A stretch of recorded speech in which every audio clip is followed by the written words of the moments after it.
I would recommend this to somebody who's looking to run maybe a 10k or a half marathon on the trails, maybe even longer up to the marathon. I think the shoe has the comfort factor to be able to cover that sort of distance.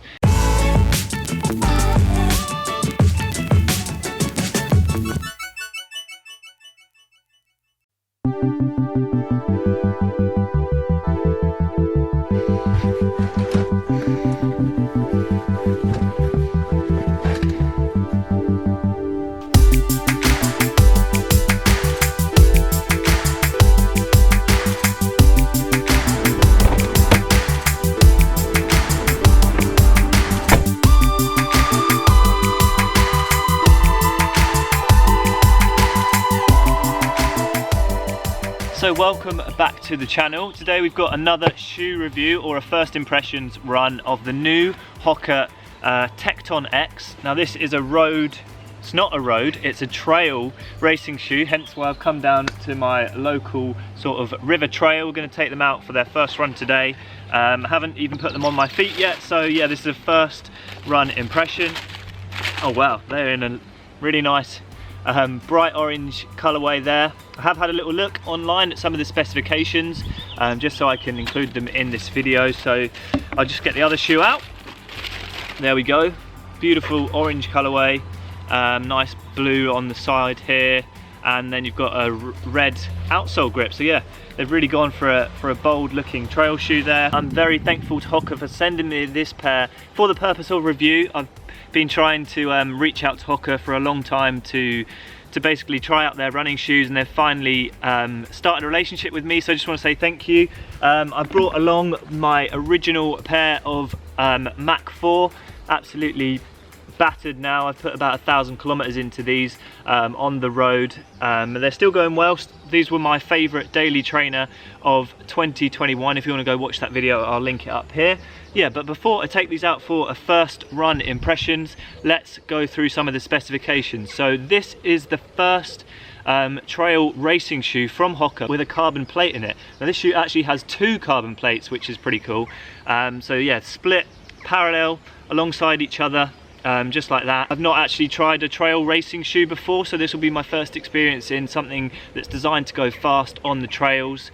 The midsole here is also quite interesting. It's a dual density of the ProFly X midsole, which is their most responsive midsole from Hoka. I think it's used in the Carbon X, which is some people's favorite road racing shoe for the roads. Whereas this one, yeah, split into 2 different densities. So the top layer here is slightly softer, whereas the lower layer is a lot more responsive, a lot lighter, and I'm excited to give it a try. It'll be nice to see how they sort of work alongside each other. In my UK size 8, this weighs 240 grams, and in terms of the drop, it's a 4mm drop. So we've got a 33 millimeters of stack height in the heel, dropping to a so 33 and a 29 if I remember right. Yeah, 4mm drop. I think I was looking online, the women's version, same amount of drop, but I think there's 2mm less foam there. So yeah, slightly different between the women's version and the men's version, just to take note. Onto the upper, we've got a jacquard, whatever that means, I'm not quite sure, but a jacquard single layer mesh. It looks quite breathable, and from first impressions, it's quite interesting to see here where the laces come down, they go all the way down to the toes there. So it should be nice and breathable, especially if you get any water in there. I expect it to drain quite well. Onto the outsole, we've got the Vibram Mega Grip. Yeah, it looks like a pretty good coverage, good amount of grip. We'll obviously test it out on the run in just a minute, but yeah, it looks good. And we've got a fully gusseted tongue, so yeah, it should sit on the foot well, but only time will tell. Without further ado, let's get out on the trails.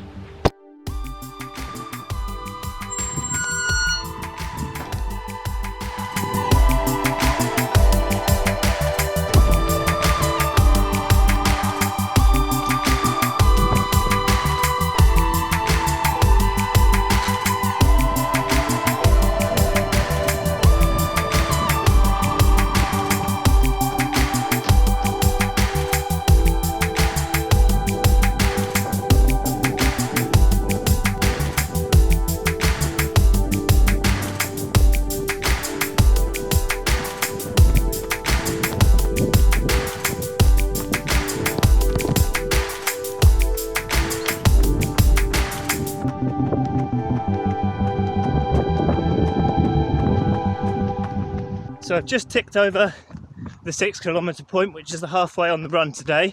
12 kilometres is what I've got planned.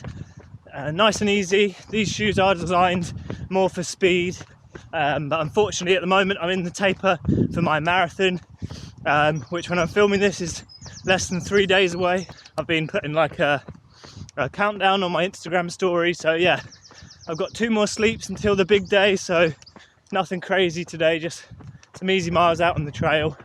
When Hoka reached out to me and said, would you like to try some shoes, I was like, yeah, definitely be up for it. I had in mind trying the Hoka Supersonic, which is sort of the new version of the Hoka Mach 4, which, like I said in the introduction, I really got on well with last year. And I am more of a road runner, so yeah, just take that into consideration when you listen to my views. I don't do a huge amount of trail running, mainly just because of where I live, but it's nice to get out on the trails like this. I probably get out maybe once a week on conditions like this, so yeah, it's good to have some shoes in the rotation that I can go to for these sort of miles. I definitely will put some more miles into them before I publish a full review. There's a local reservoir called Alton Water, sort of on the way to Ipswich, and I'd love to try and get the sort of fastest known time around that loop. I think it's about 11 kilometers in distance, and yeah, I reckon these shoes would be the perfect footwear to wear on the trails around there. So yeah, I'll give that a go post marathon. Really enjoying them so far. A nice soft midsole, I can definitely tell with those carbon fibre plates, they're making me want to go faster, but I'm having to hold back. Taper, trust the taper. So as I'm running along, I was just thinking to myself, does carbon fibre have a place in the trail running shoe lineup? Obviously the last few years we've seen racing shoes on the road all transition to having carbon fibre plates. Main reason is they make you more efficient, help protect the legs, you fatigue less throughout the race. All these factors make you 4% faster. So yeah, it does make sense to have them in trail shoes. Obviously, a lot of people compete in trail races. So if you're somebody who's looking to, I don't know, race a really fast half marathon on the trails, then I think these shoes are really going to have a place in your shoe rotation.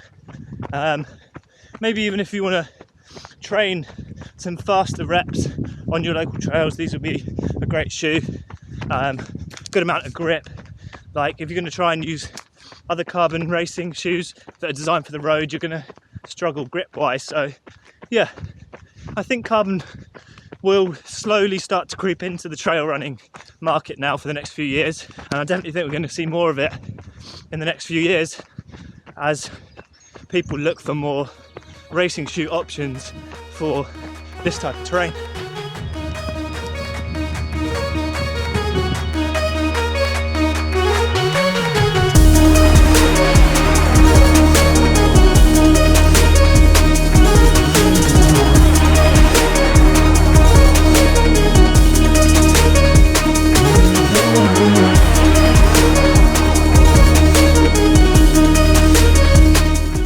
So I'm back from the run, 12 kilometers there, around 4 minutes 50 pace, so nice and easy on the trails. Like I said, these shoes are designed more for the speed, but I'm currently tapering for the marathon, so we couldn't do that today, but I'll give you some first impressions. We'll start with the outsole. The grip was excellent, really sticky on the trail, sort of loose gravel, grassy terrain. It had no problems at all. The midsole was really nice, had a good balance between being soft, which you want for those longer trail races, but also felt quite responsive, and I did put a few strides into the shoe, and yeah, really felt like it was going to give me some energy return there when I picked the pace up a little bit. Onto the upper, nice and breathable. You can tell when this gets wet it's going to drain really well. Obviously conditions today were dry, but yeah, really comfortable fit as well, very similar to the Hoka Mach 4. If you've ever run in that road shoe, this has a very familiar feel. A good amount of cushioning in the heel area here. I wouldn't say it's like super plush, but there's definitely a good amount of cushioning there, especially if this is a race day option. You don't want too much padding there, giving the shoe some extra unwanted weight basically. But yeah, overall really enjoyed this trail shoe. Definitely look forward to putting some more miles into it. The only downside I would say to this shoe was it did feel a little bit on the narrow side. So if you're somebody who's got a wider foot, maybe you want to try something else. But then again, for a trail racing shoe, I quite like that narrow fit. And finally, who would I recommend this shoe to? I would recommend this to somebody who's looking to run maybe a 10k or a half marathon on the trails, maybe even longer up to the marathon. I think this shoe has the comfort factor to be able to cover that sort of distance. It's also going to be a great training day option for when you want to run fast on the trails. An excellent amount of grip, and that midsole is nice and poppy for, say, interval stuff. So that's how I'm going to use it moving forward. I've got a trail race planned later in the year, maybe a 50-kilometer race. So this shoe possibly could be the shoe I use for race day over that sort of distance as well, because I've really got on with it. But obviously I need to put a few more miles in it before I can give a full review of the Tecton X. So there we go, that pretty much summarizes my first impressions of the Hoka Tecton X. A really good trail shoe, especially if you're someone who's looking to run fast. Hope you've enjoyed this video. If you have, leave a like, consider subscribing, and we'll see you again soon. Aspire to run, and run to inspire.